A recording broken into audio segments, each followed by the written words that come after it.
আচ্ছা, তবু আমি ক্লাস রেকর্ড করতেছি, সমস্যা নাই। আচ্ছা, আজকে হচ্ছে ওই বলছিলাম বল রিলেটেড যে ম্যাথগুলা বল চ্যাপ্টারের ফিজিক্সের ওগুলা দেখাবো। তারপরে কারো গতিবিদ্যারও যদি কোনো প্রবলেম থাকে বা ওরকম, সেগুলো আমি দেখাবো। তো আমি বল দিয়ে শুরু করতেছি ফার্স্টে। আর বল আর গতিবিদ্যা তো অ্যাকচুয়ালি দুইটা রিলেটেড জিনিস। দুইটা কোশ্চেন যখন আসে একই টাইপের আসে। তো বলের মধ্যে কয়েকটা টাইপের ম্যাথ ছিল। তো আমি প্রথম টাইপ যেগুলো হচ্ছে বল আর গতিবিদ্যা দুইটা মিক্স করা, গতিসূত্র আর বলের সূত্রগুলো মিক্স করা, এরকম কিছু অঙ্ক দিয়ে আগে শুরু করতেছি। যেমন ঢাকা বোর্ড 2019। ঢাকা বোর্ড 2019। আর তোদের সামনের মঙ্গলবারের যে পরীক্ষাটা সেটা হচ্ছে, সরি, সোমবারের যে পরীক্ষা সেটা হচ্ছে এই 2 আর 3 নাম্বার চ্যাপ্টার ফিজিক্সের। আচ্ছা, এখানে বলা হয়েছে একটা, না ক্লাস হবে না, যেদিন পরীক্ষা ওই দিন ক্লাস হবে না। শনিবারে ক্লাস হবে। শনিবারে ক্লাস হবে কিন্তু। হ্যাঁ হ্যাঁ, শনিবারে ক্লাস। আচ্ছা।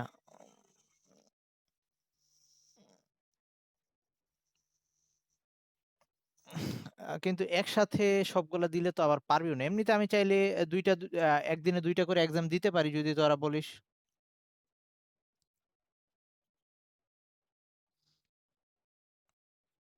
আচ্ছা ঠিক আছে, সেটাও করা যাবে, সমস্যা নাই। শনিবারে একটা ক্লাস নিয়ে আর একটা এক্সাম দেওয়া যাবে।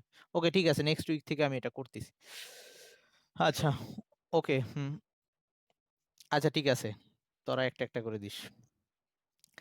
আচ্ছা, এখন আসি। এই আহ, ঢাকা বোর্ড 19-এ যে ম্যাথটা বলছে সেটা হচ্ছে 400 গ্রাম ভরের একটা ফুটবল।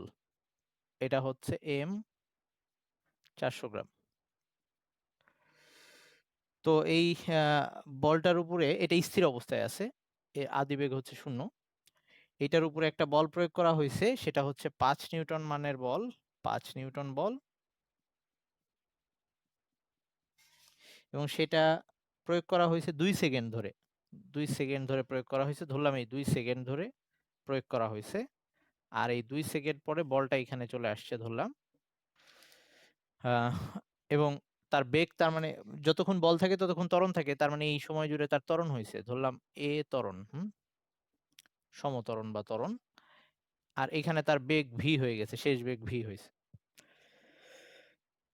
বলছে এখন এই ফুটবলটা যেখানে ছিল সেখান থেকে 120 মিটার দূরে একজন দাঁড়ায় আছে আর কি। তাইলে এই ফুটবলটা থেকে 120 মিটার দূরে একজন এখানে দাঁড়ায় আছে। এখন এই ফুটবলটা 2 সেকেন্ড ধরে তো এটার উপরে বল প্রয়োগ করা হলো, তারপরে ছেড়ে দেওয়া হয়েছে, আই মিন বল সরাই নেওয়া হয়েছে, তাইলে তারপরে সে এই ফুটবলটা জাস্ট রোল করে ওইখানে যাবে।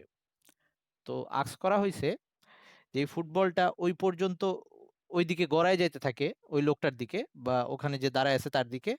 তো তখন আবার এরপরে ফুটবলটার উপরে একটা বল প্রয়োগ হচ্ছে, সেটা হচ্ছে ঘর্ষণ বল। ঘর্ষণ বল সবসময় বিপরীত দিকে কাজ করে আমরা জানি। ঘর্ষণ বলটা কিন্তু পুরো সময় ধরে আছে, এখানেও আছে ওখানেও আছে। তো বলছে যে ঘর্ষণ বল যেটা কাজ করতেছে, ঘর্ষণ বলকে আমি এফ কে দিয়ে দেখাইলাম। ঘর্ষণ বল বিপরীত দিকে, যেটার মানটা বলে দিছে 1 নিউটন। ঘর্ষণ বল 1 নিউটন। তো মাঠের ঘর্ষণ বলটা হচ্ছে 1 নিউটন। এখন গ নাম্বারে কোশ্চেন করছে ফুটবলটার ত্বরণ কত। গ নাম্বারে জিজ্ঞেস করা হয়েছে বল প্রয়োগের ফলে ফুটবলটার ত্বরণ কত। বল প্রয়োগের ফলে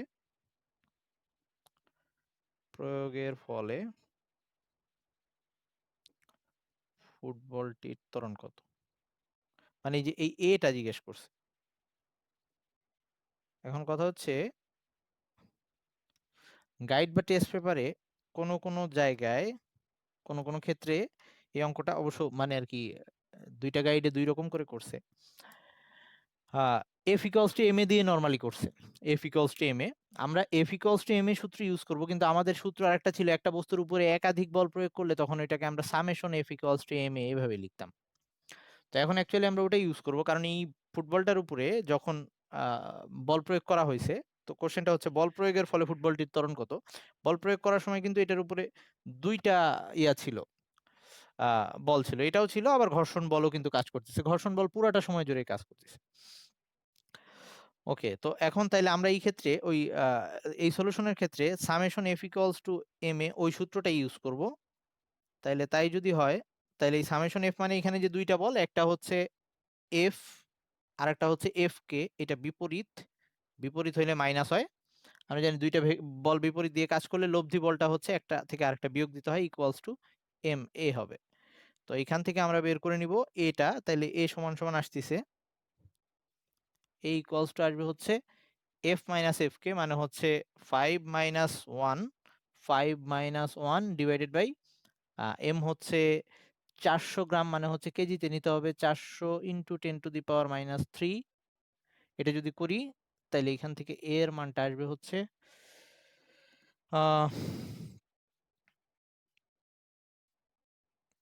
এ হচ্ছে 10 metre per second, 10 metre per second square, 10 metre per second. তবে কোনো কোনো গাইড বা বইয়ের ক্ষেত্রে, গাইড বা টেস্ট পেপারের ক্ষেত্রে এইখানে শুধু এফ ইকুয়ালস টু এম এ দিয়ে করছে, কিন্তু সেটা উচিত না। যদিও এভাবে বলতে পারে যে এই ক্ষেত্রে কার্যকর ত্বরণ কত, এইটা বললে আমি এটা করতাম, কিন্তু যখন বস্তুটার উপর বল প্রয়োগ করছি তখনও তো মাঠের ঘর্ষণ বল ছিল, ঘর্ষণ বল তো সব জায়গায় আছে। সো অ্যাকচুয়ালি এটাই করা উচিত। ওকে, আচ্ছা, তো এরপরে আমরা আসি ঘ নাম্বারের জন্য। ঘ নাম্বারে বলা হয়েছে যে ফুটবলটা ওই লোকের কাছে পৌঁছাবে কিনা। ওকে, ওখানে যে দাঁড়ায় আছে তার কাছে গিয়ে পৌঁছাবে কিনা। তাহলে এর জন্য আমাদের যে কাজটা করা লাগবে, আমাদের দেখা লাগবে যে যতক্ষণ বল প্রয়োগ হয়েছে ততক্ষণ বস্তুটা, এই ফুটবলটা কত দূরত্ব অতিক্রম করছে। তার মানে একবার আমরা এই S1 বের করব, তারপরে এইখান থেকে যখন বলটা সরাই নেওয়া হয়েছে তখন ফুটবলটা আস্তে আস্তে গড়ায় গড়ায় ওইদিকে যখন গেছে তখন তার মন্দন হয়েছে, কারণ তার উপরে তখন একটা বল কাজ করতেছে, সেটা ঘর্ষণ বল। এখানে এ ত্বরণ ছিল, আমি এখানে লিখলাম এ প্রাইম মন্দন, এখানে কিন্তু মন্দন হয়েছে, এবং এই ফুটবলটা আস্তে আস্তে গিয়ে থেমে যাবে। তো যেখানে গিয়ে থেমে যাবে সেখানে গিয়ে ভি ইকুয়ালস টু 0 হয়ে যাবে। তা আমি এই যে অতিক্রান্ত দূরত্ব এইটুকু হচ্ছে S2, তাহলে আমার দুইটা দূরত্ব বের করতে হবে, S1 আর S2। এই দুইটার যোগফল 120 মিটারের বেশি না কম ওটা দেখতে হবে। যদি কম হয় তার মানে ওই পর্যন্ত যাবে না, আর যদি বেশি হয় তাহলে ওই পর্যন্ত যাবে, অথবা সমান হইলে, তাহলে আমরা সেটাই করবো। আমরা দুইবার দূরত্ব বের করব, একবার বের করব ইসের জন্য, আই মিন প্রথম ত্বরণ অবস্থায়, আর একবার মন্দনের জন্য। তাহলে ত্বরণের জন্য যদি আমরা বের করি, যেহেতু এখানে আমরা টি জানি, তাইলে প্রথম ক্ষেত্রে ঘ নাম্বারের জন্য, আচ্ছা ঘ নাম্বার হচ্ছে ওই বলটা ওই পর্যন্ত পৌঁছাবে কিনা সেটা দেখতে বলছে। তাহলে প্রথমবার S1 equals to U T plus half A T square. তো ইউ হচ্ছে আদিবেগ 0, টি হচ্ছে 2 সেকেন্ড, হাফ এ বের করলাম একটু আগে 10, আর টি স্কোয়ার হচ্ছে 2 স্কোয়ার। তাহলে এইটা আসবে হচ্ছে, এটা হিসাব করলে এটা 20 মিটার আসবে। হ্যাঁ, এটা আসবে 20 মিটার। ওকে, আর এবার S2 বের করা লাগবে। S2 ইকুয়ালস টু হচ্ছে, আচ্ছা এখানে এস এর ক্ষেত্রে আমাদের যেহেতু এখানে আমরা টি জানি না, সময় জানি না, তাহলে আমরা এই ক্ষেত্রে এস দ্রুত বের করার যে আরেকটা সূত্র আছে, V square equals to U square minus 2 AS, ওটা দিয়ে বের করতে পারি, যেহেতু মন্দন হয়েছে মাইনাস। তাহলে ভি স্কোয়ার, এই যে শেষ বেগ দ্বিতীয় ক্ষেত্রে আর কি, V square equals to U square minus 2A'(S2), এখানে ভি স্কোয়ারের মানটা হচ্ছে এই শেষ বেগ 0, আর আদিবেগ, এই আদিবেগটা এখান থেকে বের করে নিতে হবে। এই আদিবেগটা কেমনে বের করব, এই যে ইউ জানি ভি জানি, তাহলে V equals to U plus AT, সেটা দিয়ে আগে এখানকার শেষ বেগটা একটু বের করে নেই। তাহলে আমি এখানে আগে ইউটা বের করে নেওয়ার চেষ্টা করতেছি, মানে এই আদিবেগটা কত। ওকে, বা এই শেষ এইখানে এই ভিটা কত, এটা যদি বের করতে চাই, তাইলে একটু কাজ করি, নাহলে কনফিউশন হয়ে যাবে। তো আমি সূত্রের মধ্যে এভাবেই লিখি, এই ভি স্কোয়ারটাকে 0 স্কোয়ার লিখলাম, আর এইটাকে এই যে ভি দিয়ে চিত্র অনুযায়ী লিখতেছি, এটা হচ্ছে ইউ স্কোয়ার মাইনাস 2S। আশা করি সবাই বুঝছিস যে এইখানে ভি ইকুয়ালস টু 0 ধরছি, আর এই যে ইউ ইকুয়ালস টু হচ্ছে আদিবেগ হচ্ছে ভি, এই যে এটা। ওকে, তো এই ভিটাকে বের করে নিই, V equals to U plus AT দিয়ে, V equals to U plus AT যেটা ছিল এই যে এইটার থেকে, ইউ হচ্ছে 0, আর এ ছিল তখন 10, আর টি ছিল হচ্ছে, ও সরি না আমাদের হ্যাঁ ঠিক আছে, আর টি ছিল হচ্ছে 2 সেকেন্ড। তার মানে শেষ বেগটা হচ্ছে 20 মিটার পার সেকেন্ড। এইখানকার শেষ বেগ সেটা হচ্ছে 20 মিটার/সেকেন্ড। তো আমি এখানে এটা বসাইলাম 20 স্কোয়ার। কেউ না বুঝলে বলিস। এখন আর একটা ব্যাপার, এই যে এ প্রাইমটা আমি জানি না, এ প্রাইমটা আবার বের করে নেওয়া লাগবে। এ প্রাইমটা কোত্থেকে বের করব? আমরা আবার এখানে জানি যে কোন বলটা এখন কাজ করতেছে। এখন এই ফুটবলটার উপরে একটা বল কাজ করতেছে, সেটা হচ্ছে এই যে এফ কে।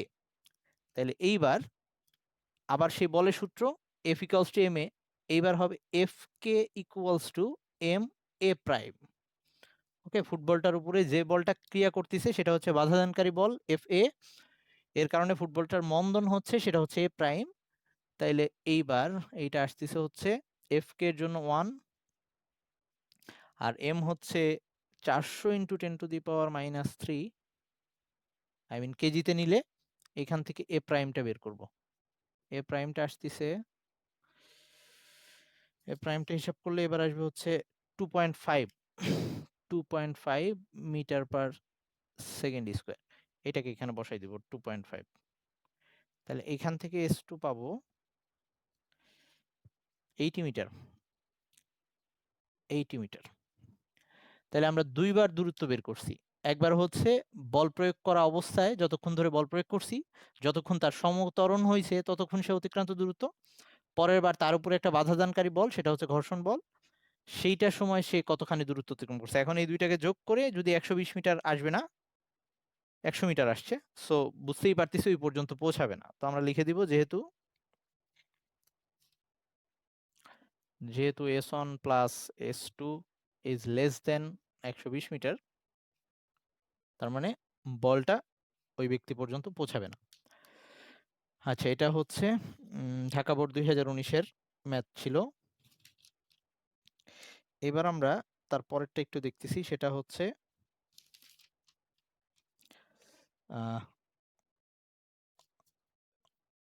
রাজশাহী বোর্ড 2019। এটা সবাই বুঝছিস তো? আশা করি সবাই বুঝছিস। আর তোরা এখানে নোটেশন গুলো অন্যরকম ইউজ করতে পারিস। কেউ চাইলে যে U1 U2 এভাবে ইউজ করতে পারিস। আমি যেগুলাকে আমি চিত্র অনুযায়ী রাখার চেষ্টা করছি, চিত্র যেভাবে আঁকছি। আচ্ছা, এর পরেরটা হচ্ছে রাজশাহী বোর্ড 2019।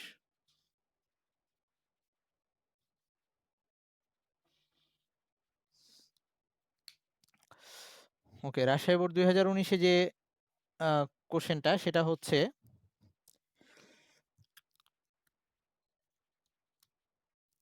দুইটা বস্তু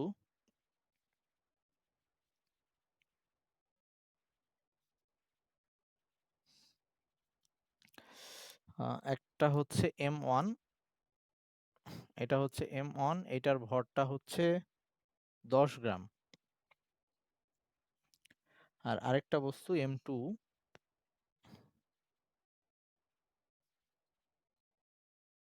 এটার ভরটা হচ্ছে 20 গ্রাম।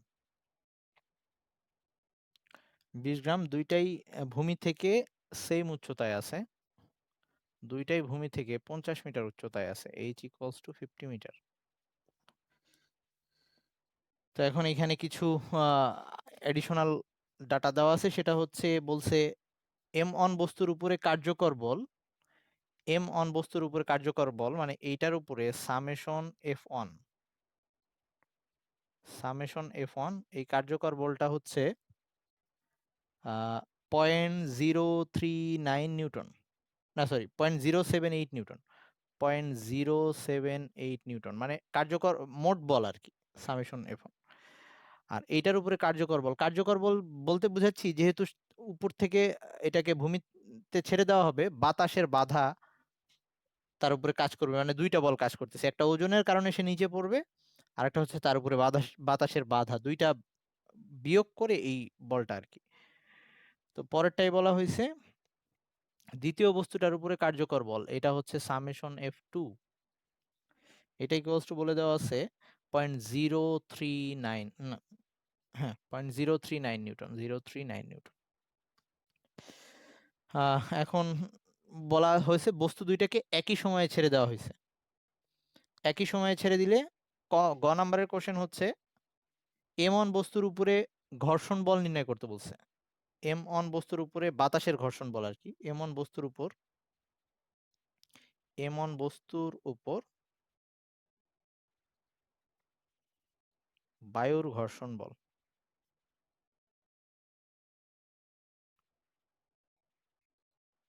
এটা হচ্ছে ফার্স্ট কোশ্চেন। ওকে, তো এটাই ফার্স্ট আমরা করি। যেহেতু আমরা এখন বুঝতেছি যে এই বস্তুটার উপরে তার মানে দুইটা বল কাজ করতেছে, একটা হচ্ছে তার ওজন যেটা নিজের দিকে কাজ করে, এটাকে আমরা mg দিয়ে লিখি, বা এই ক্ষেত্রে m1g আর কি, যেহেতু বস্তুর ভর আমি m1 হিসেবে লিখছি। আরেকটা উপরের দিয়ে কাজ করতেছে, সেটা হচ্ছে বাতাসের বাধা, আমি এটাকে fa দিয়ে লিখলাম, এয়ার এর ফোর্স। এবং এই দুইটাকে বিয়োগ করে আমি এটা পাইছি অ্যাকচুয়ালি। তাইলে প্রশ্ন মতে যেহেতু সামেশন f1 মানে লব্ধি বলটা, বা সামেশন f1 ইকুয়ালস টু হচ্ছে 0.078 নিউটন বা 078, বা এই জায়গায় এখন লিখে দিই এটা কোত্থেকে আসছে, এই ওজন বেশি m1g minus fa equals to 0.78078। তাহলে এখান থেকে fa সমান সমান আসবে হচ্ছে fa ওই সাইডে চলে গেলে বিয়োগ হবে আর কি, m1g, আমি এখানে মান বসাই দিই, m1 হচ্ছে 10 ইন্টু 10⁻³ কেজিতে নিলাম, জি হচ্ছে 9.8, এটা থেকে বিয়োগ হবে এইটুক 0.078, মান বসাই দিলে আর কি, সাইড চেঞ্জ করে মান বসাই দিলাম mg, আর হচ্ছে ওইদিকে লব্ধি বল বা কার্যকর বল যেটা ছিল, তাহলে এইটা আসতেছে, এটা হিসাব করলে আসবে হচ্ছে 0.02 নিউটন। এটা হচ্ছে বাতাসের বাধা ছিল, এটা প্রথম বস্তুর ক্ষেত্রে f1। এবার আমাকে আস্ক করা হয়েছে ঘ নাম্বারের কোশ্চেন। ঘ নাম্বারের কোশ্চেন হচ্ছে দুইটা বস্তুকে একই সময়ে ছেড়ে দেওয়া হয়েছিল, কোন বস্তুটা ভূমিতে আগে গিয়ে পৌঁছাবে এটা জিজ্ঞেস করছে। ম্যাথ করে দেখাইতে হবে, মানে আমাকে দুইবার সময় বের করতে হবে। এটার জন্য একবার টি1 বের করব, এটার জন্য টি2 বের করব, এবং দুইটার সময়ের তুলনা করব। এটা নিয়ে কারো কোনো কোশ্চেন থাকলে বলতে পারিস। আশা করি বুঝছিস সবাই। পরেরটায় হচ্ছে কোন পোর্শনটুকু বলতো? হ্যাঁ, আচ্ছা ঠিক আছে, দাঁড়া তুই আবার ভিডিওতে দেখে নিস, সমস্যা নেই। আচ্ছা, নেক্সট কোশ্চেনটাতে আসতেছি আমি। এইটা হচ্ছে কোন বস্তুটা আগে মাটিতে পড়বে, কোনটার জন্য সময় বেশি লাগবে বা কম লাগবে, তার মানে আমরা একবার টি1 আর টি2 বের করবো, দুইবার সময় বের করব। তো আমাদের ঘ নাম্বারের জন্য হচ্ছে কোন এই টি এর সূত্র আমরা জানি কি, normally H equals to UT plus half GT square এরকম ছিল, H equals to UT plus half GT square এরকম করে লিখতাম আমরা। কিন্তু তখন একটা ব্যাপার ছিল, তখন আমরা বাতাসের বাধাটাকে কিন্তু গোনায় ধরতাম না, এই জন্য ধরতাম যে সে জি ত্বরণে নিচে পড়তেছে।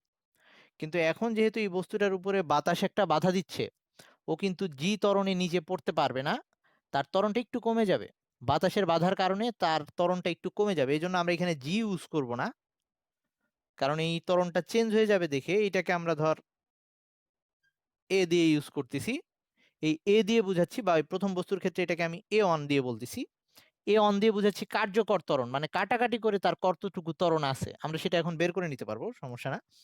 তো আমাদের এই a1টা কত সেটা যদি বের করতে চাই, তাহলে আমাদের ব্যাপার ছিল হচ্ছে এই বস্তুটার এখন ত্বরণ কত হচ্ছে, 9.8 কিন্তু হচ্ছে না, তার চেয়ে কম হচ্ছে, কারণ বাতাস বাধা দিচ্ছে তাকে। তাহলে এর ত্বরণ কত হচ্ছে এটা যদি বের করতে চাই, তাহলে ওই যে এফ ইকুয়ালস টু এম এর সূত্র, এই বস্তুটার উপরে যে বল কাজ করতেছে সেটা হচ্ছে সামেশন f1, মানে মোট বল এটা, এটা ইকুয়ালস টু হচ্ছে m1 a1। এখান থেকে আগে a1টা বের করে নিই, a1টা কত হয়, a1 সমান সমান হচ্ছে সামেশন f, সেটার মান তো দেওয়াই আছে 0.078, আর m1 হচ্ছে বস্তুর ভর, বস্তুর ভর হচ্ছে 10 ইন্টু 10⁻³ কেজিতে নিলাম, তাহলে এইটা আসবে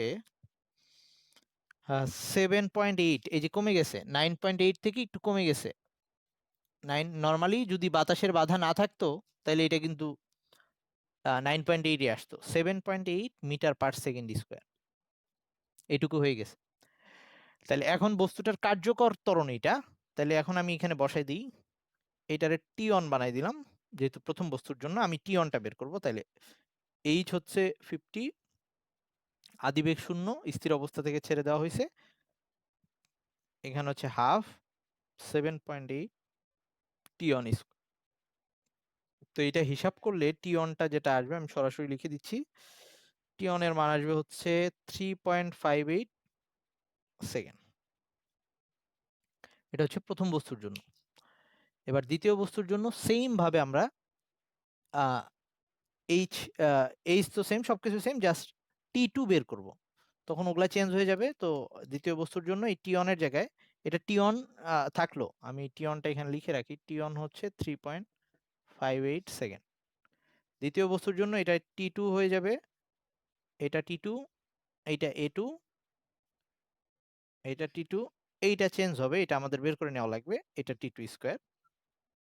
তো এবার আমরা একটু দেখি ওইখানে আবার এই দ্বিতীয় বস্তুর জন্য এই সামেশন এফ2, এইখানে m2a2, এই ডাটাগুলো চেঞ্জ, সেটা হচ্ছে 0.039, আর এটা হচ্ছে 20 × 10⁻³ তাতে আমাদের এ2টা আসতেছে এবার, এ2 হচ্ছে 1.95, অনেক কমে গেছে, 1.95 মিটার পার সেকেন্ড স্কোয়ার। আচ্ছা, তাইলে এই ক্ষেত্রে আমাদের এটা যদি বসাই এখানে 1.95, তাহলে আমাদের ফাইনাল অ্যান্সার আসতেছে হচ্ছে টি2-র মান আসবে 7.16 সেকেন্ড। তার মানে একটা বস্তুর জন্য সময় লাগতেছে হচ্ছে 3.58 সেকেন্ড, আরেকটার জন্য লাগতেছে 7.16 সেকেন্ড। তো আমরা বলে দিব যে দুইটা বস্তুর কে আগে পড়বে, সেটা বলে দিব এই সময় বের করে। এই এটা হচ্ছে রাজশাহী বোর্ড 19 ছিল। তো রাজশাহী বোর্ড 19-এ এরকম আরেকটা কোশ্চেন আসছে, মানে এই চ্যাপ্টার থেকে রাজশাহী বোর্ডে দুইটা আসছে, সেটাও দেখা দিচ্ছি।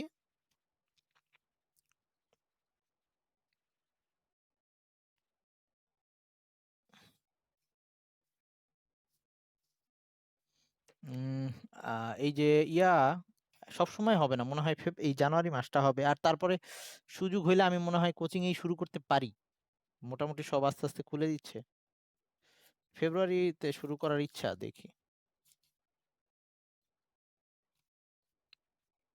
মানে ওই আহ, ইয়াতে মেইন রোডে হওয়ার কারণে একটু ঝামেলা। আচ্ছা দেখি, ফেব্রুয়ারিতে আমার ইচ্ছা আছে আর কি।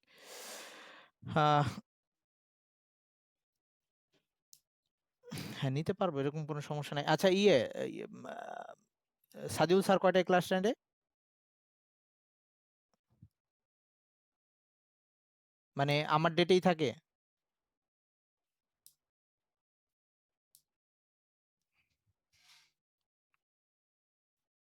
তোরা কি রবি মঙ্গল বৃহস্পতি ফ্রি আছিস বাকিরা? 10টায়?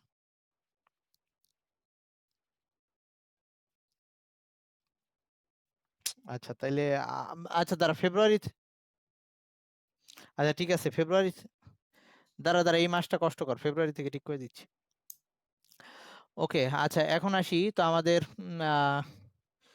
রাজশাহী বোর্ড 2019-এর আরেকটা কোশ্চেন, সেটা হচ্ছে সহজই এটা, তবু দেখে দিই। একটা ট্রাক বলে দিছে, আচ্ছা এই মোটামুটি একটা ট্রাক চিন্তা কর, এই ট্রাকটা হচ্ছে 10 কিলোমিটার পার আওয়ার বেগে যাচ্ছে, 10 কিলোমিটার পার আওয়ার। ওয়ালাইকুম আসসালাম। 10 কিলোমিটার পার, হ্যাঁ আন্টি।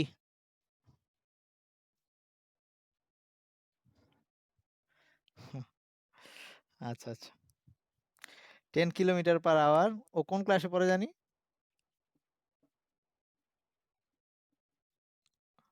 আচ্ছা কোন ক্লাসে? আচ্ছা মানে আর কি, এমনি বয়স কিরকম? আচ্ছা ঠিক আছে, ওয়ালাইকুম আসসালাম।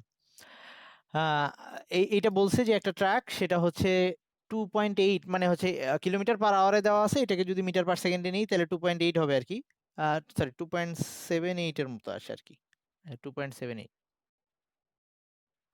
মিটার পার সেকেন্ড বেগে চলতেছে। এখন এইটা লোড ক্যারি করতেছে, মানে এখানে কিছু মালামাল ক্যারি করা হচ্ছে।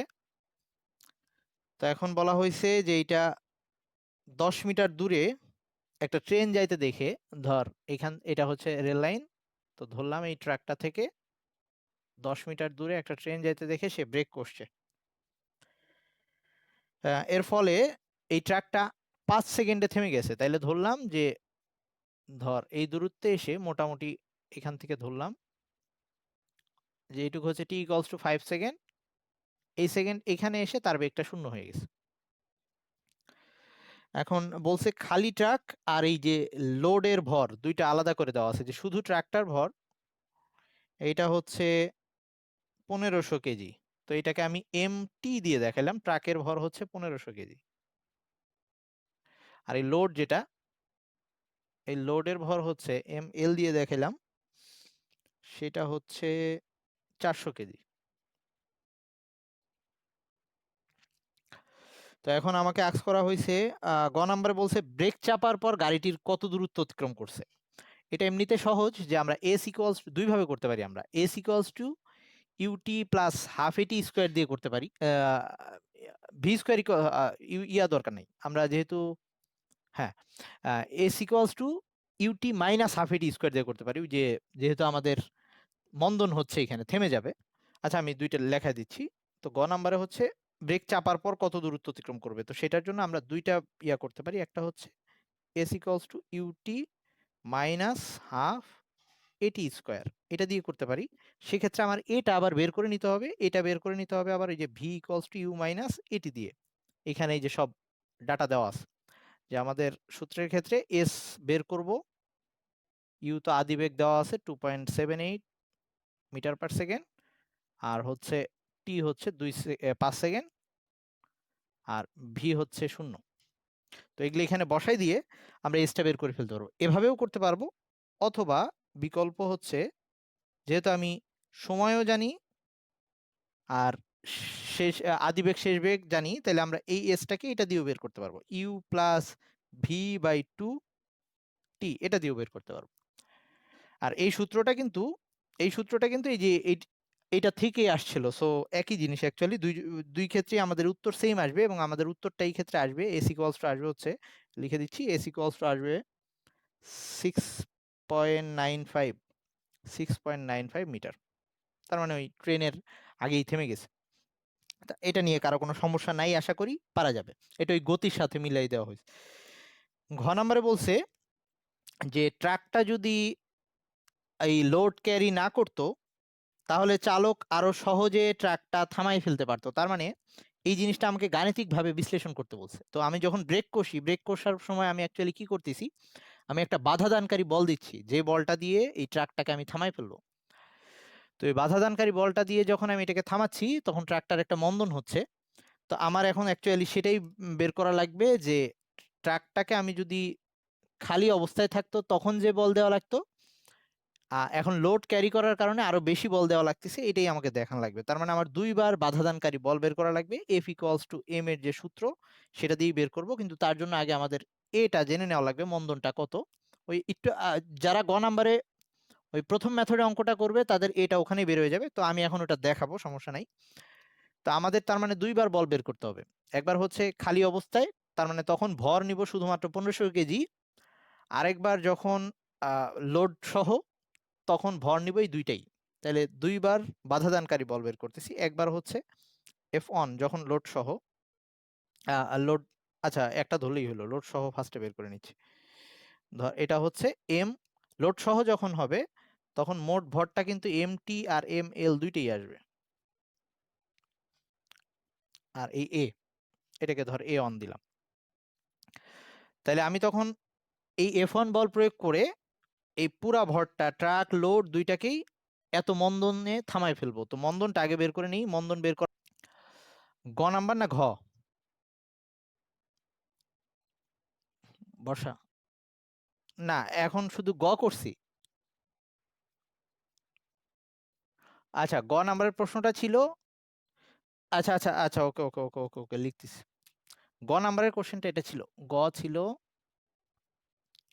আহ গ এর কোশ্চেনটা ছিল ব্রেক চাপার পর গাড়িটা কত দূরত্ব অতিক্রম করে। ব্রেক চাপার পর গাড়ির অতিক্রান্ত দূরত্ব, মানে এই যে এসটা বের করতে বলছে, এখানে ব্রেকটা চাপলে এখানে গাড়ির অতিক্রান্ত দূরত্ব।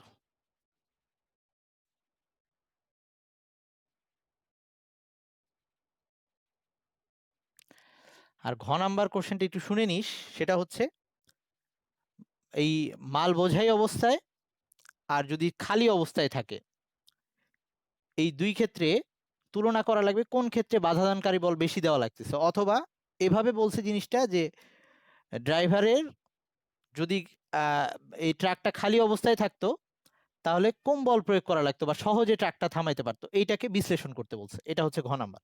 তো আমরা সেই ঘ নাম্বারটাই এখন দেখতেছি, যে আমরা দেখতেছি দুই ক্ষেত্রে এই গাড়ির ট্রাকটাকে থামাই ফেলবো, দুই ক্ষেত্রে বল হিসাব করতেছি। একটা হচ্ছে যখন লোড সহ, আই মিন মালামাল সহ গাড়িটা আছে, তখন যদি ব্রেক চাপতে হয় কিরকম বল দেওয়া লাগবে। এটা কিন্তু বাধাদানকারী বল।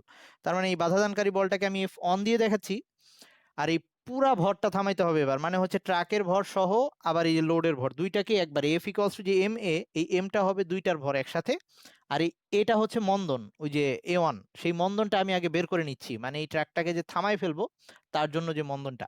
তাহলে এখানে ভি শূন্য, আদিবেগ হচ্ছে 2.78, 5 সেকেন্ডে থামাই ফেলবো, 5 সেকেন্ডে থামাবো 5। তো এখান থেকে এ ওয়ান আসে হচ্ছে, বা এটাকে শুধু এ দিলেও হইতো, কারণ দুই ক্ষেত্রে মন্দন সেম থাকবে, শুধু এ দিলেও সমস্যা নেই, এটাকে শুধু এ দিয়েই লিখতেছি। এর মানটা আসতেছে হচ্ছে 0.556, এটা আসে হচ্ছে 0.556 মিটার পার সেকেন্ড। ওকে, তাইলে এত ত্বরণ নেই, এত মন্দন প্রয়োগ করে আমি ওই আহ, গাড়িটাকে থামাই ফেলবো, ট্রাকটাকে থামাবো যখন এর মধ্যে ওই ভরটা আছে, এম এল এই লোড ক্যারি করতেছে, তাইলে এইটা বসাই দিলেই হয়ে যাচ্ছে এখন আমার। তো এই ক্ষেত্রে এফ ওয়ান ইকুয়ালস টু আসবে হচ্ছে 1400, এই যে 1500 ট্রাকের ভর প্লাস 400 হচ্ছে লোডের ভর, টোটাল এই ভর, আর এ হচ্ছে ওই 0.556। এটা যদি দেই তাহলে আমাদের এফ ওয়ানটা আসতেছে 1056 পয়েন্ট, না সরি 1056 না, হ্যাঁ 1056.4 নিউটন। এত বল প্রয়োগ করে আমরা ট্রাকটাকে থামাই ফেলতে পারবো কখন, যখন ট্রাকের মধ্যে এই ভরটা আছে। এখন দ্বিতীয়বার আমি এটা দেখতে চাই যদি ভর না থাকতো, ট্রাকটা যদি খালি হইতো, তাহলে তখন আমার মন্দন কিন্তু সেম, কারণ শেষ বেগ ভি এটাও সেম, আদি বেগ সেটাও সেম, সময় 5 সেকেন্ডেই থামাবো, খালি এবার বল দেখবো যে বেশি বল দিতে হয়েছে না কম বল দিতে হয়েছে। তাহলে এই ক্ষেত্রে আমাদের চেঞ্জ হয়ে যাবে, জাস্ট এফ টু যখন বের করব তখন আমার আর এই যে লোডের ভরটা লাগবে না, জাস্ট এম টি এ। তার মানে এখানে 1500 ইন্টু 0.556, মানে এইটা হিসাব করলে আসতেছে এফ টু আসতেছে 834 নিউটন। তো বুঝাই যাচ্ছে যে খালি ট্র্যাককে থামাইতে কম বল দিতে হবে, এটা কমন সেন্স অ্যাপ্লাই করে বোঝা যায়। তবু সেটাকে আমাদের গাণিতিকভাবে বিশ্লেষণ করতে বলছে, এই জন্য আমরা করলাম ম্যাথটা। ওকে, এরপরের যে পোরশন, এরপরে চলে যাচ্ছি আচ্ছা আর, ওকে, এরপরে হচ্ছে বরিশাল বোর্ড 19।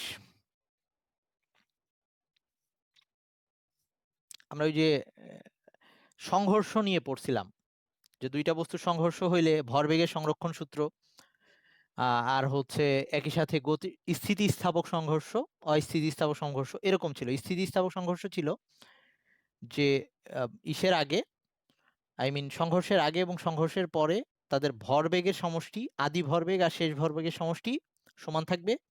একই সাথে তাদের আদি গতিশক্তি, মোট আদি গতিশক্তি আর মোট শেষ গতিশক্তি এটাও একই থাকবে। এরকম হইলে আমরা ওই সংঘর্ষটাকে বলতাম স্থিতিস্থাপক সংঘর্ষ।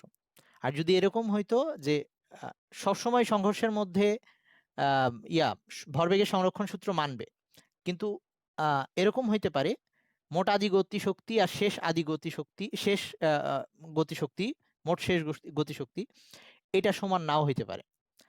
সেক্ষেত্রে আমরা ওই সংঘর্ষটাকে বলবো অস্থিতিস্থাপক সংঘর্ষ। তো এরকম ম্যাথগুলো আসলে কিভাবে করব সেটার একটা দেখাচ্ছি। যে বলছে বরিশাল বোর্ড 19 বলছে 8 কেজি ভর আর 4 কেজি ভরের দুইটা বস্তু।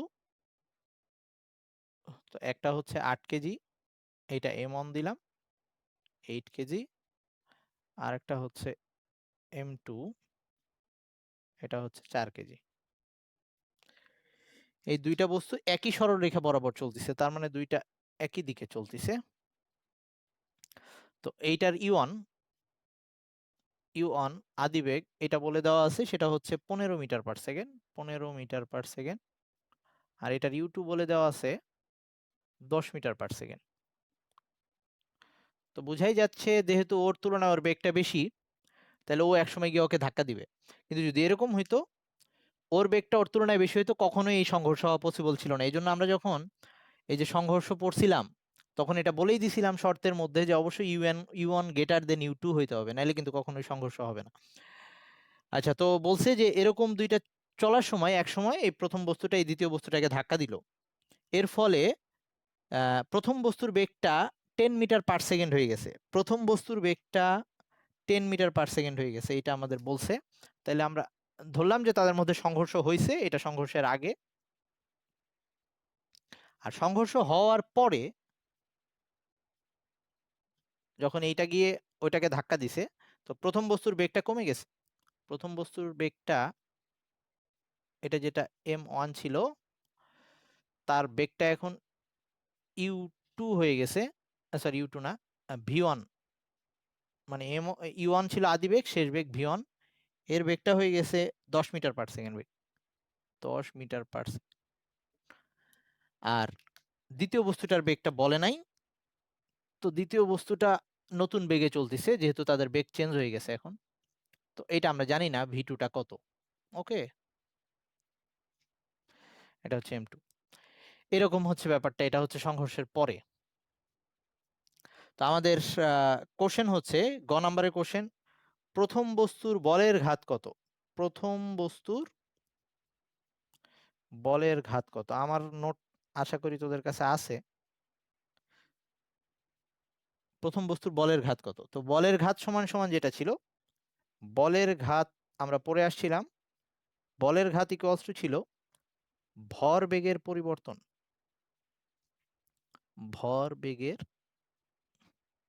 পরিবর্তন, ভরবেগের পরিবর্তন কতখানি হয় সেটাকে আমরা বলের ঘাত বলি। অন্যভাবে বললে যে বলের ঘাতটা ছিল হচ্ছে আহ আচ্ছা থাকুক, এইটা দিয়ে আমরা প্রুফ করতে পারি, অঙ্কটা করতে পারি। ভরবেগের পরিবর্তনটাকে আমরা বলি বলের ঘাত। আহ আরেকটা ভাবে এভাবে বলা যায়, সেটা একটু বলে দিই। বলের ঘাতটা ছিল হচ্ছে দুইটা বস্তু যখন সংঘর্ষে লিপ্ত হয় তখন খুব অল্প সময় ধরে খুব বড় মানের বল প্রয়োগ করে। মানে এই যে ধাক্কাটা যে লাগে, ধাক্কাটা হয় খুব অল্প সময়, কিন্তু মানে দুইজনের মধ্যে টাচটা হচ্ছে খুব অল্প সময়, বাট বলটা হচ্ছে অনেক বেশি। এরকম হইলে তখন ওই সময়টা, যে কতক্ষণ টাচে ছিল তারা সেই সময়টা, এবং যে বলে তারা একটা আরেকটার সাথে সংঘর্ষ হয়েছে সেই বলটার গুণফলকে আমরা বলতাম বলের ঘাত। ওকে, তো এইটাকে আমরা ভরবেগের পরিবর্তন দিয়ে দেখাইতাম। একটু মনে করাই দিলে মনে হয় ভালো হয়। এরকম যে আমরা এফ সমান সমান এটা জানি MA, তো আবার এ সমান সমান জানি V-U/T। তো এখন এখান থেকে আমরা এই টিটাকে এই পাশে নিয়ে আসি, এই যে এফ এর সাথে গুণ দিয়ে দিই আর কি। এফ এর সাথে টি গুণ দিয়ে দিলাম, তাহলে ওই সাইডে থাকতেছে হচ্ছে MV-MU। এই যে এফ টি বল, আর বলের সাথে ওই কতক্ষণ সময় ধরে তারা টাচে ছিল সেইটার গুণফল, এটাকে আমরা বলি বলের ঘাত। আর এটা ইকুয়ালস টু আসছে এই যে শেষ ভরবেগ মাইনাস আদি ভরবেগ, মানে ভরবেগের পরিবর্তন। ওকে, তাহলে এইটাই অ্যাকচুয়ালি, এটাও প্রমাণটাও আমরা পড়ছিলাম, এটা মাঝে মাঝে খ নাম্বারের জন্য আসে। তো আমরা এখান থেকে বের করে ফেলতে পারি যে বলের ঘাতটা কত আসছে। তাই আমার ভরবেগের পরিবর্তনটা যদি বের করতে চাই, তাইলে আমার প্রথম বস্তুর আদি শেষ ভরবেগ এই যে M1 V1, তাহলে আমার বাদ দেওয়া লাগবে M1 V1 থেকে M1 U1, প্রথম বস্তুর আদি ভরবেগ। তাহলে এটা আসতেছে আমার 8 ইন্টু সরি, হ্যাঁ 8 ইন্টু V1 হচ্ছে 10 মাইনাস 8 ইন্টু আদি ছিল হচ্ছে 15, বা এখান থেকে আমরা চাইলে 8 কমন নিয়ে নিতে পারি। আচ্ছা, তাতে আমাদের আসতেছে হচ্ছে মাইনাস, ভরবেগের পরিবর্তনটা ঋণাত্মক হয়েছে, তার মানে minus 10 KG per metre second, এই যে ভরবেগের একক ছিল এটা। ওকে, কারণ এই যে ওর বেগটা কিন্তু হ্রাস পেয়ে গেছে, এই জন্য তার শেষ ভরবেগটা কমে গেছে, এই জন্য ঋণাত্মক আসছে। আচ্ছা, তো এইটা হচ্ছে আমাদের গ নাম্বারের আনসার, যে প্রথম বস্তুর বলের ঘাত নির্ণয় করতে বলছে। এবার দ্বিতীয় কোশ্চেন, ঘ নাম্বারের কোশ্চেন, যে উদ্দীপকের ঘটনায় গতিশক্তি সংরক্ষিত হয়েছে কিনা। আমি তাহলে কোশ্চেনটা লিখি।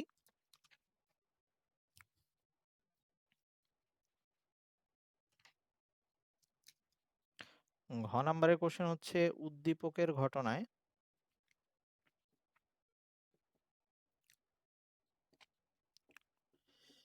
গতিশক্তি সংরক্ষিত হয় কিনা।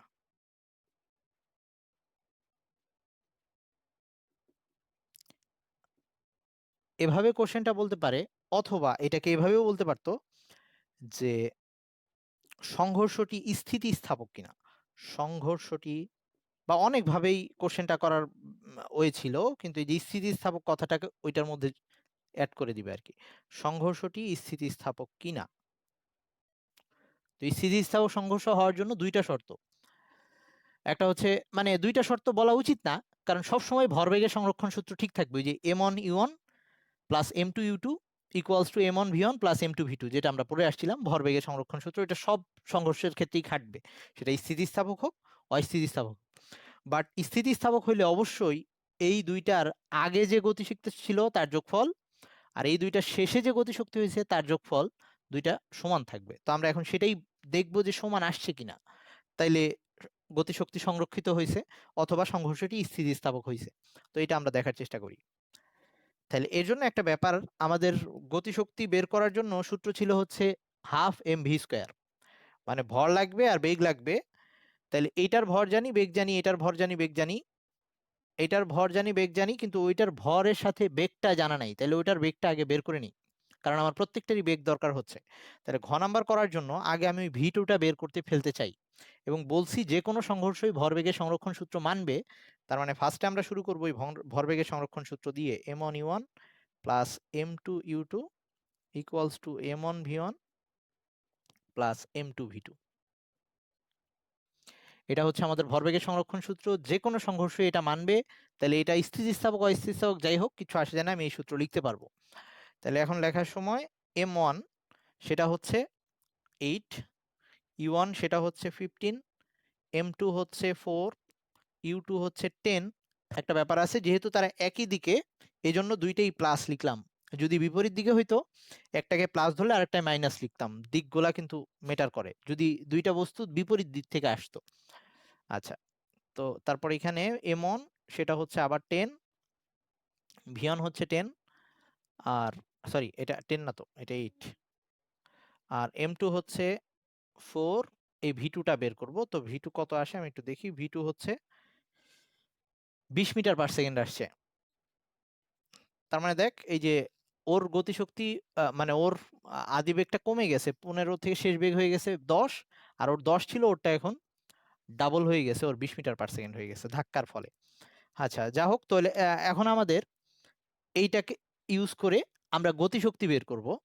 এইটার গতিশক্তি আর এইটার গতিশক্তি, আদি গতিশক্তি কত আর শেষ গতিশক্তি কত সেটা বের করব। তাহলে আমি এটাকে মুছতেছি, ভি2টা আগে বের করে নিলাম। ওকে, এইবার আমরা সংঘর্ষের পূর্বে আদি গতিশক্তি, উম, সংঘর্ষের পূর্বে মোট আদি গতিশক্তি, হ্যাঁ, সংঘর্ষের পূর্বে মোট আদি গতিশক্তি, এটাকে আমি ই আই দিয়ে দেখাচ্ছি, বা ই অন দিয়েও দেখানো যেত। ই আই দিয়ে বুঝাচ্ছি ইনিশিয়াল, আদি। তাহলে এটা কি হবে, এইটার গতিশক্তি half M on U on square, মানে গতিশক্তি সমান সমান ছিল হাফ এম ভি স্কোয়ার, সাথে যেহেতু মোট গতিশক্তি লিখছি, ওরটাও লাগবে ওরটাও লাগবে, হাফ m2 u2 স্কোয়ার। মানগুলো যদি বসাই দিই, হাফ m1 হচ্ছে 8, u1 হচ্ছে 15 স্কোয়ার প্লাস হাফ, m2 হচ্ছে 4, u2 হচ্ছে 10 স্কোয়ার। আচ্ছা, আগের দিন অনেকেই কেমিস্ট্রি কোশ্চেন কি কঠিন লাগছে নাকি? আমি তো কোনো কঠিন কোশ্চেন করি নাই। মমিতা নাকি কিছুই পারে নাই। পারছিস পরে মমি? কোনো কঠিন কোশ্চেন তো করি নাই, নর্মালি দিছি আর কমন গুলাই দিছি। আচ্ছা, এই আদি গতিশক্তি মোট যেটা আসছে সেটা হচ্ছে, এটা হিসাব করলে আমাদের আসবে হচ্ছে 1100 জুল। আমি হিসাব করলাম না, কিন্তু আমি দেখে সরাসরি বসাই দিচ্ছি 1100 জুল। তারপরে যদি তোদের কোনো ডিফারেন্ট কিছু আসে তাহলে সেটা দেখিস। আচ্ছা, এটা গেল সংঘর্ষের পূর্বে মোট গতিশক্তি। একইভাবে আমরা সংঘর্ষের পরে মোট শেষ গতিশক্তি, তাহলে এটাকে আমরা ফাইনাল ইএফ দিয়ে দেখাচ্ছি। আর তখন এটা চেঞ্জ হয়ে যাবে m1, এটা হয়ে যাবে v1 স্কোয়ার, এটা হয়ে যাবে m2 v2 স্কোয়ার। আর এখানে ডাটাগুলো চেঞ্জ হয়ে যাবে, শেষ বেগটা ওর হয়ে গেছে 10, আর ওর শেষ বেগটা হয়ে গেছে, পাইছিলাম জানি কত, 20 পাইছিলাম বোধহয়, হ্যাঁ 20। ওকে, তো এইটা হিসাব করলে 1200 জুল আসছে। ওকে, 1200 জুল। তো লিখে দিব, যেহেতু EI is not equals to EF, তার মানে দুইটা যেহেতু সমান হয় নাই, তার মানে এইখানে গতিশক্তি সংরক্ষিত ছিল না, বা এটা একটা অস্থিতিস্থাপক সংঘর্ষ, মানে সংঘর্ষটি স্থিতিস্থাপক নয়। সুতরাং গতিশক্তি সংরক্ষিত হয়নি, সংরক্ষিত হয়নি, বা এভাবেও লিখতে পারি যে সংঘর্ষটি স্থিতিস্থাপক না, অথবা বলতে পারি সংঘর্ষটি অস্থিতিস্থাপক। এভাবে নানাভাবে এটাকে আমরা বলতে পারি। আরেকটা ম্যাথ দেখায় শেষ করব, আশা করি তোদের মাথা একটু একটু করে গরম হচ্ছে, হইতে থাক আরেকটু। মানে আমি টাইপ যেগুলো একটু কঠিন টাইপের মনে হচ্ছে সেগুলা করাই দিচ্ছি, বা যেগুলা তোরা একটু প্রবলেম ফেস করতে পারিস। ওকে, এর হ্যাঁ, মানে প্রথম দিক থেকে দেখাচ্ছি আমি। এই যশোর বোর্ড 2017 গ্রাফ থেকে একটা ম্যাথ আসছে। অবশ্য অলরেডি আমরা যেহেতু যে ভরবেগের পরিবর্তন নিয়ে একটা ব্যাপার দেখে আসলাম, সো আমাদের আশা করি কঠিন লাগবে না, সেটা একটু দেখাচ্ছি। আর অনেক ম্যাথই ধর গাইড বা টেস্ট পেপারের মধ্যে অনেক জটিল করে করা, যেগুলাকে তুই চাইলে সহজে করতে পারিস। তো তুই তোর নিজের মতো করে চিন্তা করেও করতে পারিস কিছু ম্যাথ। যশোর বোর্ড আর চিত্রগুলা এঁকে নিলে ম্যাথ করা অনেক সহজ হয়ে যায়। যদিও অঙ্ক করতে গিয়ে আমাদের চিত্র লাগবে না, কিন্তু তবু বুঝতে সহজ হয়ে যায় যদি তোরা একটু রাফে এঁকে নিস, বা কেউ যদি চিত্র দিয়ে দেয় তাতেও কোনো সমস্যা নেই। আচ্ছা, যশোর বোর্ড 17-তে একটা গ্রাফ দেওয়া আছে। গ্রাফটা কিভাবে আঁকা হয়েছে? আঁকা হয়েছে ভরবেগ বনাম, এই সাইডে ভরবেগ দেওয়া হয়েছে, এই সাইডে সময়। তো এরকম একটা গ্রাফ আঁকা, আমি গ্রাফটা আঁকতেছি।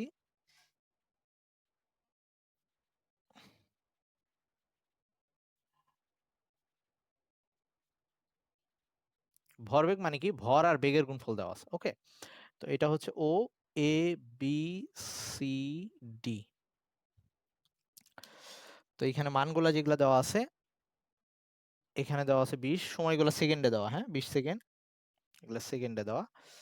এইখানে মান দেওয়া হচ্ছে 45, এইখানে মান দেওয়া 60, আর ওখানে মান দেওয়া 90। আর এই সাইডে 200, এই 200 কিন্তু ভরবেগ, হ্যাঁ 200, তার মানে এটার এককটা হচ্ছে কেজি মিটার পার সেকেন্ড। 200, আর এখানে দেওয়া হচ্ছে 300। আচ্ছা, তার মানে এটা হচ্ছে ভর বেগের গুণফল, ভর আর বেগের গুণফল, ভরবেগ বনাম সময়ের একটা গ্রাফ। তো এখন কথা হচ্ছে যে এর ডাটার মধ্যে বলে দেওয়া আছে যে এইখানে বস্তুটার ভর হচ্ছে 10 কেজি, বস্তুটার ভরটা হচ্ছে 10 কেজি। তার মানে আমরা জানি ভর আর বেগের গুণফল মানে যেহেতু ভরবেগ ছিল, তাইলে আমরা যদি এই যে 200 মানটাকে যদি আমি 10 দিয়ে ভাগ দিয়ে দিই, তাহলে বেগটা পেয়ে যাব যে এই সময়ে বস্তুটার বেগ কত ছিল। তার মানে 200কে 10 দিয়ে ভাগ দিলে এই সময় বেগটা আসতেছে 20, আর এটাকে 10 দিয়ে ভাগ দিলে আসতেছে 30। তার মানে অ্যাকচুয়ালি বস্তুটার বেগ 20 সেকেন্ড পর একবার 20 হয়েছে, আর ওই যে তারপরে এইখানে এসে আবার 30 হয়েছে। তার মানে ব্যাপারটা এইটা থেকে আমি অ্যাকচুয়ালি বেগ বনাম সময় লেখচিত্রের একটা আইডিয়া পাই। তার মানে ব্যাপারটা হচ্ছে বস্তুটা ফার্স্টে এরকম ত্বরণ হয়েছে বস্তুটা। আরো সহজভাবে বললে নিউটনের দ্বিতীয় সূত্র ছিল বস্তুর ভরবেগের পরিবর্তনের হার এর উপর প্রযুক্ত বলের সমানুপাতিক। তার মানে এখানে এই যে ভরবেগের পরিবর্তন হয়েছে, ফার্স্টে 0 ছিল, আস্তে আস্তে বাড়ছে, 200 পর্যন্ত উঠছে, 20 সেকেন্ড ধরে তার ভরবেগের পরিবর্তন হয়েছে। তার মানে এখানে একটা বল প্রযুক্ত হয়েছে তার, এবং ভরবেগের পরিবর্তনটা ধনাত্মক হয়েছে, বাড়ছে যেহেতু, তার মানে এখানে ত্বরণ হয়েছে তার। বল যতক্ষণ থাকে ততক্ষণ ত্বরণ থাকে, এইটুক সমত্বরণ। এইখানে তার ভরবেগের পরিবর্তন হয় নাই, তার মানে একটা বস্তুর উপরে বল প্রয়োগ না হলে তখন ভরবেগের পরিবর্তন হয় না, যেহেতু এটা প্রযুক্ত বলের সমানুপাতিক। তার মানে এই সময় ধরে বস্তুটার উপরে কোনো বল প্রয়োগ হয় নাই, এই জন্য তার কোনো ভরবেগের পরিবর্তন হয় নাই। তার মানে এই সময় তার বস্তুটার বেগ সমবেগে চলছে। অথবা এই যে এটা থেকেও বুঝতে পারি, ওই যে আহ, এইটাকে ভর দিয়ে ভাগ করে নিলে 20 মিটার পার সেকেন্ড আসতেছে, তার মানে এই পুরাটা সময় ধরে তার বেগ 20 ছিল, 20 মিটার পার সেকেন্ড। এরপরে আবার তার ভরবেগের পরিবর্তন হয়েছে এবং সেটা বাড়ছে, যেহেতু বাড়ছে তার মানে ওর উপরে আবারও বল প্রয়োগ হয়েছে, তার মানে সমত্বরণ হয়েছে। এবং তারপরে আবার তার ভরবেগের পরিবর্তন হয়েছে এবং সেটা কমছে এবং একসময় শূন্য হয়ে গেছে। তার মানে এই টাইমটা জুড়ে তার উপরে ঋণাত্মক ত্বরণ হয়েছে, তার মানে তার মন্দন হয়েছে। ওই সময়ও তার উপরে বল প্রয়োগ হয়েছে, কিন্তু সেটা বাধাদানকারী বল ছিল। এটা ছিল হচ্ছে প্রযুক্ত বল, যেটাকে আমরা বলি নর্মালি, ওইটা ছিল বাধাদানকারী বল, বা যেটা তার মন্দন ঘটায়। ওকে, তো আমাকে এখন এই কোশ্চেনটাই বলছে, গ নাম্বারে বলছে প্রথম 25 সেকেন্ডে অতিক্রান্ত দূরত্ব কত। এইটা নিয়ে মনে হয় না তোদের খুব বেশি ঝামেলা হবে। আমাদের অ্যাকচুয়ালি এইটুকে অতিক্রান্ত দূরত্ব বের করতে হবে, তারপরে 25 সেকেন্ড বলতে এইখানে বাকি অংশটুকু। তো আমরা যেটা করতে পারি এখান থেকে, যদি আমরা অনেকভাবেই করা যায়, তো আমরা ওই যে প্রথম 25 সেকেন্ডে অতিক্রান্ত দূরত্ব, তার মানে গ নাম্বারের জন্য 25 সেকেন্ডে এস কত, এভাবে বের করতে বলছি। তো নর্মালি আমরা গ্রাফ দেওয়া থাকতে ক্ষেত্রফল বের করতাম যদি বেগ বনাম সময় লেখচিত্র দেওয়া থাকতো। তবে এখানে ডিরেক্ট আমার 25 সেকেন্ড দেওয়া নাই, এই জন্য বুদ্ধিমানের কাজ হবে আমাদের ইউ ভি এগুলা বের করে নেওয়া। তাহলে আমাদের এই যে একদম শুরুতে তার ইউ ছিল 0, কিভাবে বুঝছি? ভরবেগ এখানে 0, আর ওইটাকে ভর দিয়ে ভাগ দিলে একই আসবে। 20 সেকেন্ড পর তার বেগটা কত হয়েছে? 20 সেকেন্ড পর তার বেগ, 20 সেকেন্ড পর বেগ, শেষ বেগটা, তো ভি সেটা হয়েছে হচ্ছে এই যে 200কে ভাগ দিব, যেহেতু এটা ভরবেগ দেওয়া ছিল, 200কে 10 দিয়ে ভাগ দিলে এই যে 20 মিটার পার সেকেন্ড। তার মানে প্রথম 20 সেকেন্ডে তার এরকম অবস্থা হয়েছে, আর সময়টা লাগছে হচ্ছে টি ইকুয়ালস টু 20 সেকেন্ড। তার মানে আমার দুইবার দূরত্ব বের করা লাগবে, একবার 20 সেকেন্ডের জন্য, তো তখন S one equals to U T, এই 20 সেকেন্ডের জন্য U T on plus half A T square, বা টি অন স্কোয়ার। তো এখানে আমরা একটা এ বের করে নিই। এ বের করবো কিভাবে? ওই যে V equals to U minus AT দিয়ে, তো sorry, V equal U plus AT দিয়ে। তাহলে সেটা যদি বের করে নিই, তাহলে সেটা আসতেছে হচ্ছে এই, বা এই ইকুয়ালস টু সরাসরি যে ভি মাইনাস ইউ বাই টি, সেটা দিয়েও বের করে নেওয়া যাবে। তো ভি হচ্ছে আমার 20, আর আদিবেগ 0, আর টি হচ্ছে 20 সেকেন্ড, তাহলে 1 আসতেছে। তাহলে ওখানে মানগুলো বসাই দিই, তাহলে আমার আদিবেগ 0, টি অন 20 সেকেন্ড, সেটা আসলে লাগতেছে না, আর হাফ 1 20 স্কোয়ার। তো এখান থেকে এস ওয়ান পাইলাম আমি, এস ওয়ান আসতেছে আমার 200 মিটার বোধ হয় না, 200 মিটার। অবশ্যই এটাকে আমরা ওই সূত্র দিয়ে ইউজ করতে পারতাম, ইউ প্লাস ভি বাই 2টি, ওটা দিয়েও করতে পারতাম, কারণ আদি বেগ জানি, শেষ বেগ জানি, সময় জানি, যে কোনো ভাবেই করা যায়। এবার দ্বিতীয়বার এস টু, এই যে এখানে 25 সেকেন্ড, আমি ধরে নিলাম এইটুকু হয়তো এই যে 5 সেকেন্ড, আর পরের 5 সেকেন্ডে কত দূর গেছে সেটা কিন্তু সমবেগ। তাহলে আমি এটা লিখতেছি পরবর্তী 20 সেকেন্ড, 5 সেকেন্ড অতিক্রান্ত দূরত্ব, পরবর্তী 5 সেকেন্ডে